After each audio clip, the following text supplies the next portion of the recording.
So hello everyone and welcome to this video. So आज की video में हम चेकआउट करने वाले, अगर आप CUT UG 2025 के लिए अप्लाई करने वाले तो ये वीडियो आपके लिए बहुत ज़्यादा हेल्पफुल होने वाली। इस वीडियो में हम चेकआउट करने वाले लिस्ट ऑफ डॉक्यूमेंट्स जो कि आपको रेडी रखने होंगे अगर आप CUT UG 2025 में अप्लाई करना चाहते हैं। ये सभी डॉक्यूमेंट्स आपको अभी से रेडी कर लेने होंगे। मीन्स कुछ जो डॉक्यूमेंट्स है वो गवर्नमेंट अप्रूव्ड डॉक्यूमेंट्स होते हैं तो उनको बनने में भी टाइम लगता है। तो अगर आपको पता होगा कि कौन कौन से डॉक्यूमेंट्स किस फॉर्मेट में किस डेट के हमें रिक्वायर होंगे तो आप अभी से उनको क्या कर लोगे, रेडी कर दोगे। देखो, प्रिपरेशन आप CUT UG की अगर आप एग्जाम की प्रिपरेशन कर रहे हो वो बहुत अच्छी बात है, बट उसके साथ साथ आपको ये सब चीजों का भी बहुत ज्यादा ध्यान रखना होगा। अगर आपकी फॉर्म में कोई भी गलती हो जाती है तो आपको यहाँ पर एग्जाम में बैठने ही नहीं दिया जाएगा, चाहे आपकी कितनी भी अच्छी प्रिपरेशन हो। और अगर आप जो रजिस्ट्रेशन के टाइम अगर आपको पता चलेगा कि ये सब डॉक्यूमेंट्स हमको रिक्वायर्ड थे और उस टाइम पर अगर आपके पास कोई डॉक्यूमेंट नहीं होगा या फिर होगा भी तो आपको उसका फॉर्मेट या फिर जो डेट्स है वो इनवैलिड होगी तो वहां पर आपके लिए बहुत ज्यादा प्रॉब्लम क्रिएट हो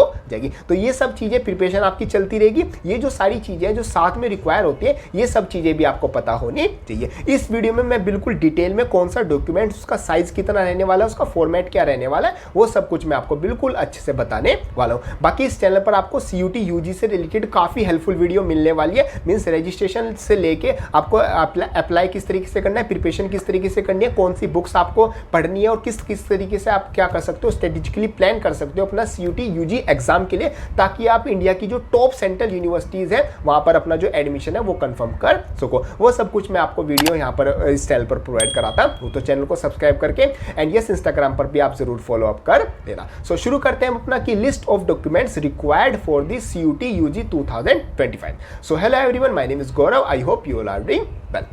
देखो, जो सबसे पहली जो चीज़ आपको रिक्वायर होगी जिसके बिना आपका जो रजिस्ट्रेशन है वो बिल्कुल भी नहीं होगा, वो होगा आपकी ईमेल आईडी। मींस आपको एक अपनी ईमेल आईडी आपको ऐसी चूज करनी होगी। अगर आपके पास पहले से ही है तो बहुत अच्छी बात है। अगर अभी तक आपने कोई ईमेल आईडी नहीं बनाई है या फिर कुछ इस तरीके से ईमेल आईडी बनाई हुई है कि उसका पासवर्ड आपको शायद याद है या नहीं याद है, या फिर उस पर सॉरी यार थोड़ा गला खराब है, अगर उसका मतलब पासवर्ड आप कभी भूल जाते हो या फिर वो आपने कहीं जगह पर भी लिंक कर रखी है, उसका मतलब इतना ज़्यादा नोटिफिकेशन नहीं आते, तो यहाँ पर आपको एक फ्रेश ईमेल आईडी आपको क्या होनी, बनानी होगी। ईमेल आईडी आपकी सबसे ज़्यादा ज़रूरी होगी। क्यों? क्योंकि यहाँ पर जो आपका रजिस्ट्रेशन जो प्रोसेस होगा, जो भी आपकी इन्फॉर्मेशन होगी, CUT अगर आपको कोई भी इन्फॉर्मेशन प्रोवाइड करेगा, आपका जो रजिस्ट्रेशन प्रोसेस स्टार्ट होगा वो आपकी एक ईमेल आईडी के थ्रू ही होगा। तो अगर अभी तक आपने कोई ईमेल आईडी नहीं बनाई है या फिर ऐसी ईमेल आईडी बना रखी है जिसका आपको पासवर्ड अच्छे से याद नहीं है या फिर इतनी अच्छी ईमेल आईडी वो नहीं है, आपने कहीं और पर भी लिंक कर रखी है, तो आप अपनी एक फ्रेश ईमेल आईडी बना सकते हो एक अच्छे मतलब कि यूजर नेम से और साथ साथ जिसका पासवर्ड भी आपको अच्छे से याद हो। ये सबसे ज्यादा इंपॉर्टेंट चीज होने वाली है। सेकंड जो सबसे ज्यादा इंपॉर्टेंट चीज है वो आपका आता है मोबाइल नंबर। यहाँ पर मोबाइल नंबर भी आपको एक ऐसा रख लेना है जिस पर आपका जो OTP है वो टाइम से रिसीव हो जाए और जो मोबाइल नंबर है, जो फोन है, वो आपके पास होना चाहिए। जब भी आप रजिस्ट्रेशन करोगे, जब भी आप कोई भी प्रोसेस फॉलो अप करोगे इन CUT UG 2025, मोबाइल नंबर पे आपका OTP आना होगा और वही मोबाइल नंबर आपका जो CUT का जो पूरा जो एडमिशन प्रोसेस रहेगा, जब तक आपका यूनिवर्सिटी में एडमिशन नहीं हो जाता है, वही आपका जो आपका फ़ोन नंबर है वो कंसिडर किया जाएगा। तो जो ईमेल आईडी है और जो आपका फ़ोन नंबर है, इन दोनों चीज़ों को आप बहुत ध्यान से सिलेक्ट कर लेना कि कौन सी ईमेल आईडी आपको रखनी है और कौन सा फ़ोन नंबर आपको रखना है, क्योंकि जो OTPs है और जो भी सारी इन्फॉर्मेशन है वो आपको इन्हीं नंबर पर दी जाएगी। ये आपका पहला पॉइंट, पहला जो लिस्ट ऑफ डॉक्यूमेंट्स है वो आ जाती है। सेकेंड, आपको जो लिस्ट ऑफ डॉक्यूमेंट्स मीन जो आपको डॉक्यूमेंट्स रेडी रखना है वो रखना है अपना आधार कार्ड। देखो, आधार कार्ड सभी के पास होता है, बट जो आपका आधार कार्ड है वो आपका होना चाहिए अपडेटेड आधार कार्ड होना चाहिए। उसमें जो मोबाइल नंबर है वो लिंक होना चाहिए। आपकी जो फोटो है वो लेटेस्ट 3 ईयर्स की मतलब अपडेटेड होनी चाहिए। साथ साथ जो आपका नाम है, जो आपकी डेट ऑफ बर्थ है और जो आपका एड्रेस है वो सब भी क्या होना चाहिए, अप टू डेटेड होना चाहिए। अगर आपका जो 10th क्लास में जो मार्कशीट है, आपके पास मार्कशीट होगी 10th क्लास की, अगर अभी आप मतलब 12th में हो या फिर हो सकता है आप अपना कॉलेज ड्रॉप 1 ईयर के आप ड्रॉप में हो, तो आपके पास जो 10th क्लास की जो मार्कशीट है उसमें जो आपका नेम की स्पेलिंग है और जो आपके आधार कार्ड में नेम की स्पेलिंग और जो दोनों में आपकी जो डेट ऑफ बर्थ है वो और जो पेरेंट्स का जो नेम है, फादर का बेसिकली नेम आता है, वो दोनों क्या होना चाहिए, बिल्कुल मैच करना चाहिए। मीन्स स्पेलिंग भी और साथ साथ भी बिल्कुल जो आपका स्मॉल लेटर, कैपिटल लेटर, सब कुछ आपका क्या करना चाहिए, बिल्कुल अच्छे से मैच करना चाहिए। काफ़ी कैंडिडेट्स को यहाँ पर जो UG का जो एडमिशन प्रोसेस था आपका CUT UG 2024 में, बहुत बच्चों को ये प्रॉब्लम फेस करने को मिली कि उनका जो मार्कशीट थी वहाँ पर जो फादर का नेम था उसमें ज़्यादातर मैक्सिमम में कुमार लगा होता है और जो उनका आधार कार्ड था वहाँ पर जो उनका नेम था पेरेंट्स का या फादर का नेम, उसमें कुछ और मतलब कि सरनेम लगा हुआ तो यहाँ पर ये बहुत बड़ी प्रॉब्लम क्रिएट हो सकती है। तो उसको आप पहले ही चेकआउट कर लेना कि जो आपकी आधार कार्ड की इन्फॉर्मेशन है और जो आपकी 10th क्लास की जो इन्फॉर्मेशन है वो मैच करती है या नहीं। आपका नेम, आपकी डेट ऑफ बर्थ और आपके जो पेरेंट्स का नेम है वो, इन सब चीज़ों को आपकी क्या करनी है, अप टू डेट रखनी है। और जो आधार कार्ड है उसमें जो फोटो है वो अपडेट करा लेना। साथ साथ आधार कार्ड में अगर मोबाइल नंबर अभी तक लिंक नहीं कराया तो वो भी आप क्या करा लेना, लिंक करा लेना। और जो मतलब कि बेसिकली जो फॉर्मेट रहेगा, साइज रहेगा, वो आपका नॉर्मली कुछ इस तरीके से रहने वाला है। ये आपकी सेकंड चीज आती है। बात करते हैं थर्ड चीज जो कि आ जाती है हमारी 10th क्लास की मार्कशीट। देखो 10th क्लास की जो मार्कशीट है वो आपकी अपलोड की जाएगी, वो आपके जो मार्क्स है वो भी वहां पर कंसीडर किए जाएंगे। साथ साथ जो आपका डेट ऑफ बर्थ है वो आपकी जो 10th क्लास की जो मार्कशीट है उसी के हिसाब से कंसीडर यहाँ पर की जाएगी। तो जो 10th क्लास की मार्कशीट है वो अपनी ढूंढ के रख लेना। वैसे तो आपने संभाल के ही रखी होगी, बाकी काफ़ी कैंडिडेट्स मतलब कि मम्मी के भरोसे या पापा के भरोसे रख देते हैं, तो उसको संभाल के रख लेना। एक फाइल में बिल्कुल अच्छी तरह से बना के रख लेना, मतलब कि कोई इसको मतलब ऐसे कहीं पर वो ख़राब ना हो जाए या फिर कहीं से बेकार ना हो जाए, कटपिट ना जाए। तो उस चीज़ों से सेफ रखने के लिए आप एक स्पेशल जो वाटर प्रूफ फाइल आती है उनके बीच में उसको संभाल के रख लेना, क्योंकि जो 10th क्लास की जो मार्कशीट है वो बेसिकली बहुत ज़्यादा आपके यूज़ होने वाली है। साथ साथ जो आपकी 12th क्लास की मार्कशीट है वो भी आपकी बहुत ज़्यादा यूज़ होगी। वैसे अगर अभी आप 12th क्लास में हो तो पहले तो आप बोर्ड के एग्जामिनेशन दोगे, बाकी बोर्ड के एग्जामिनेशन की जो पूरी स्ट्रैटेजी है वो भी मैंने चैनल पर अपलोड किया, वो आप चेकआउट कर सकते हो। 5 मंथ्स में आप पूरा सिलेबस कैसे कवर कर सकते हो with revision, with notes and with आप मोकअप जो आपके टेस्ट होते हैं वो किस तरीके से दे सकते हो। बाकी हम बात करते हैं जो 12th क्लास की मार्कशीट है, अगर आप ईयर ड्रॉप में हो तो आपके पास मार्कशीट होगी, उसको भी संभाल के रख लेना। साथ साथ अगर अभी आप क्लास 12th में ही हो तो आप यहाँ पर जब आपको मार्कशीट मिलेगी, जब आपकी ऑनलाइन मार्कशीट आएगी, वो भी आपको बहुत ध्यान से रखनी है, क्योंकि वो ही आपकी क्या की जाएगी, आपके रजिस्ट्रेशन के टाइम कंसिडर की जाएगी। ये आपकी सारे मतलब कुछ पॉइंट्स आ जाते हैं, जैसे कि आपका ईमेल आईडी हो गया, फ़ोन नंबर, मैंने यहाँ पर सारी चीज़ें लिख रखी है ताकि आपको कोई भी चीज़ मिस आउट ना हो। आधार कार्ड आपका हो गया, अपडेट होना चाहिए, मोबाइल नंबर भी होना चाहिए, 10th 12th की मार्कशीट होगी। और नेक्स्ट तो सबसे इंपॉर्टेंट चीज़ आ जाती है, वो आपका आ जाता है कास्ट सर्टिफिकेट। देखो अगर आप किसी भी SC ST OBC EWS या कोई भी सब कैटेगरी से आप मतलब क्या करते हो,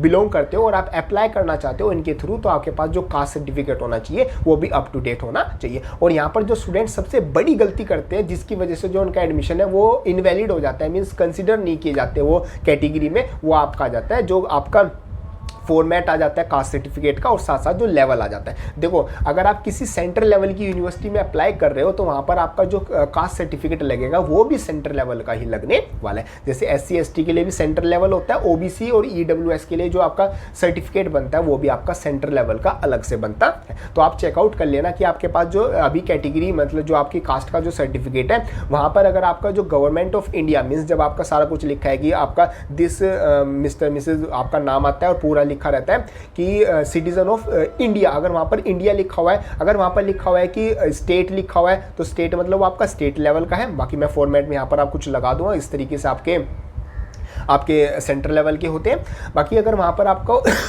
सिटीजन ऑफ इंडिया लिखा हुआ है तो वो आपका सेंट्रल लेवल का आता है। आपके जितने भी सर्टिफिकेट्स लगेंगे कास्ट सर्टिफिकेट, चाहे वो SC ST OBC EWS किसी भी कैटेगरी सब कैटेगरी का हो, वो आपका सेंट्रल लेवल का लगने वाला है। तो सेंट्रल लेवल का आप रेडी करके रखना। बाकी मैं आपको यहाँ पर फॉर्मेट बता देता हूँ, फॉर्मेट आपका कुछ इस तरीके से रहने वाला है। बाकी सभी चीज़ों का लिंक जो फॉर्मेट्स है SC ST OBC EWS उन सब का लिंक आपको डिस्क्रिप्शन में मिल जाएगा। बाकी एक और चीज़ आप ध्यान रखना, जो SC और ST है उनका तो जो सर्टिफिकेट है उसकी कोई डेट नहीं होती, वो आपका मतलब कितना भी 2 साल 3 साल 5 साल 10 साल पुराना होगा वो चल जाएगा। बट आपका जो OBC और जो EWS है वो आपका लेटेस्ट होना चाहिए। वैसे उसकी अभी कोई डेट नहीं आई है, बट फिर भी मैं आपको बता देता हूँ, अभी मत बनवाना अपना जो OBC और EWS का। अगर अभी आपके पास पुराना वाला है तो वही रहने दो। आपकी जो 31 मार्च 2025 आएगा उसके बाद का कंसिडर किया जाता है, क्योंकि 2024 में जब CUT का जो रजिस्ट्रेशन और जो मतलब कि वहाँ पर उसके रजिस्ट्रेशन के बाद जब आप यूनिवर्सिटी के लिए अप्लाई कर रहे थे तो वहाँ पर भी आपका जो 31 मार्च 2024 के बाद का जो सर्टिफिकेट है वो कंसिडर किया गया था। तो ऐसी है जो OBC है और जो EWS है, अगर अभी आपके पास जो सर्टिफिकेट है बस ये चेकआउट कर लो कि आपके पास सेंट्रल का है या स्टेट का है। अगर सेंट्रल का नहीं है तो उसके लिए आप अप्लाई कर सकते हो। बाकी अभी एक बार डेट आ जाना जो CUT का जो ऑफिशियल नोटिफिकेशन है by NTA national testing agency उसके थ्रू आ जाएगा तो और ज़्यादा जो डेट्स हैं वो क्लियर आउट हो जाएंगी। बाकी ये वाले डॉक्यूमेंट्स और इस फॉर्मेट में और इन साइज़ में तो लगने ही वाले हैं, तो इस चीज़ का आप ध्यान रखना। तो SC ST हो तो मतलब किसी भी साल का लग जाएगा, बस सेंटर लेवल का होना चाहिए। अगर OBC AWS हो तो सेंटर लेवल का तो होना चाहिए, साथ साथ जो 31 मार्च 2025 है उसके बाद का ही बना हुआ होना चाहिए। तो अभी मतलब ध्यान रखना कि अप्लाई कर रहे हो तो किस टाइम पर आपको अप्लाई करना है। लास्ट हम बात करते हैं जो आपका सबसे ज़्यादा रिक्वायर्ड होगा वो आपका होगा फोटो एंड आपका सिग्नेचर। देखो आपका जो फोटो होना चाहिए वो बिल्कुल क्लियर आपका फेस यहाँ पर शो होना चाहिए, आपने कोई कैप नहीं लगाई होनी चाहिए, साथ साथ आपने कोई चश्मा वश्मा नहीं लगाया होना चाहिए और आपके फेस पर भी कुछ मतलब एक्स्ट्रा कोई ऐसी चीज़ नहीं लगी होनी चाहिए जिस वजह से आपका फेस यहाँ पर अच्छे से शो ना हो। कोई आपका मार्क है तो वो तो आपका शो होगा, उसकी कोई प्रॉब्लम नहीं है, बट आपका मतलब कि जो फेस है वो 80% तो क्लियरली यहाँ पर शो होना चाहिए। साथ साथ जो आपका फोटो में जो बैकग्राउंड होगा वो आपका वाइट होना चाहिए और मतलब आपकी जो पासपोर्ट साइज फोटो है वो आपकी इस तरीके से आपकी क्लिक होनी चाहिए कि आपका फेस आए पूरा और जो आपका बैकग्राउंड है वो आपका वाइट होना चाहिए। उसका जो साइज रहने वाला है फोटो का वो आपका ये रहने वाला है, तो अपनी इस फोटो को अपने मोबाइल में PDF फॉर्मेट में साथ साथ अपना JPEG and JPG in formats में अपना सेव करके रख लेना, क्योंकि देखो ये चीज़ें ना मतलब अभी अगर आप रख लोगे तो अच्छी रहेगी, फिर बाद में आप इनको बनाने जाओगे तो उस टाइम पे मतलब बहुत ज़्यादा एक हेक्टिक प्रोसेस होता है, क्योंकि एग्जाम आपके सर पर है, एग्जाम की तैयारी आपको करनी है और भी आपकी चीज़ आ जाती है, क्योंकि क्लास 12th में अगर अभी आप हो तो आपको बोर्ड के एग्जाम भी देने हैं, तो वहाँ पर बहुत ज़्यादा मतलब कि मिक्सअप हो जाता है। तो अगर आप ये चीज़ें पहले ही करके रख लोगे तो आपके दिमाग में टेंशन रहेगी, इवन आप कॉन्फिडेंट रहोगे कि मेरा तो सब कुछ काम कंप्लीट है, मेरे को तो बस एग्जाम देना है और बस एडमिशन लेना है। अगर आप दिल्ली यूनिवर्सिटी में एडमिशन लेना चाहते हो तो स्पेशल लिंक्स आपको डिस्क्रिप्शन में मिल जाएंगे। CUT UG 2025 की तैयारी कर रहे हो तो डिस्क्रिप्शन में लिंक है ग्रुप का, वो आपको मिल जाएगा, उसको ग्रुप को आप जरूर ज्वाइन कर लेना। वहाँ पर आपको फ्री स्टडी मटेरियल और भी जो सारी प्रिपरेशन स्ट्रेटेजी है वो मैं यहाँ पर आपको प्रोवाइड कराता रहता हूँ। बाकी चैनल को सब्सक्राइब कर लेना। यहाँ पर मैं आपको CUT एंड दिल्ली यूनिवर्सिटी और भी जो सेंट्रल यूनिवर्सिटी है वहाँ से रिलेटेड सारी इन्फॉर्मेशन, कॉलेज मेंटरशिप और क्लास 12th 11th से सारी इन्फॉर्मेशन प्रोवाइड कराता रहता हूँ। लास्ट हम बात करते हैं एक और चीज़ जो आपकी रिक्वायर होगी वो आपका होगा सिग्नेचर। तो काफ़ी स्टूडेंट्स को अभी तक सिग्नेचर करना नहीं आता, मतलब कि वो बस नॉर्मल ऐसे ही सिग्नेचर कर देते हैं। तो आपको अपना एक सिग्नेचर सेट करना होगा जो कि आप आगे चल के यहाँ पर सिग्नेचर करोगे, और कोशिश करना अपना जो सिग्नेचर है वो अपना इंग्लिश में ही आप अपना सिग्नेचर करो, क्योंकि देखो यहाँ पर तो आपका मतलब कंसीडर कर लिया जाएगा, बट काफ़ी यूनिवर्सिटीज़ काफ़ी जगह पर आपका जो सिग्नेचर होता है वो आपका इंग्लिश में ही कंसीडर किया जाता है, और वो भी रनिंग में, मतलब आपका रनिंग में आप नाम लिखो। जस्ट एग्जाम्पल इस तरीके से आपका जो सिग्नेचर है वो आपको पता होना चाहिए। तो इस तरीके से आप अपनी जो सिग्नेचर की जो प्रैक्टिस है उसको भी करना शुरू कर दो। अगर आपका मतलब कि फुल फॉर्मेट में नहीं आता, आपको अभी तक अच्छे से नहीं पता कि मेरा सिग्नेचर का जो स्टाइल है वो क्या है, तो आप अपना कुछ अभी काफ़ी मंथ है उसकी प्रैक्टिस कर सकते हो। आपका जो सिग्नेचर है वो भी आपका क्या हो जाएगा, सेट हो जाएगा। ये साइज आता है सिग्नेचर का, इतने KB में आपको क्या रखना है, करके रखना है। तो ये सारी जो डॉक्यूमेंट्स की कुछ लिस्ट आ जाती थी ये आपको पहले से रेडी करके रख लेने, इनका डेट्स, फॉर्मेट्स और सारी चीज़ें मैंने आपको बताई दी है। ये आपका कंसीडर किया जाएगा CUT UG जब 2025 का जो रजिस्ट्रेशन होगा, जो कि मोस्ट प्रोबेबली आपका फेब के मंथ में आपके जो फॉर्म्स है वो आउट किए जाते हैं। बाकी मैंने डेट्स मतलब कि वीडियो बनाई हुई है कि कब आपका जो एग्जाम है वो कराया जाएगा, तो वो आप जरूर चेकआउट कर लेना। बाकी CUT से रिलेटेड मैंने काफ़ी हेल्पफुल वीडियो अपलोड की है, प्लेलिस्ट आप चेकआउट कर लेना। सो ये सब कुछ आपका आ जाता है related to this video. Hope करता हूँ ये वीडियो आपको काफ़ी हेल्पफुल लगी होगी। वीडियो हेल्पफुल लगे तो लाइक जरूर कर देना, एंड यस जाते वक्त चैनल को सब्सक्राइब जरूर कर देना। CUT UG 2025 से रिलेटेड इस चैनल पर वीडियो, हेल्पफुल वीडियो आपके लिए आती रहेंगी। साथ साथ इंस्टाग्राम पर भी जरूर कनेक्ट हो जाना, क्योंकि वहाँ पर रील्स और स्टोरीज के थ्रू भी मैं आपको जो भी अपडेट्स है वो आपको प्रोवाइड कराता रहता हूँ। बाकी अगर आपका कोई डाउट आता है उसको कमेंट बॉक्स में लिख देना या फिर मेरे को इंस्टाग्राम पर मैसेज कर देना। सो ये सब कुछ रहता है हमारा इस वीडियो के लिए। नेक्स्ट वीडियो के लिए मतलब कि चैनल को सब्सक्राइब कर लेना। मिलते हैं अपनी नेक्स्ट किसी हेल्पफुल वीडियो में, तब तक के लिए थैंक यू।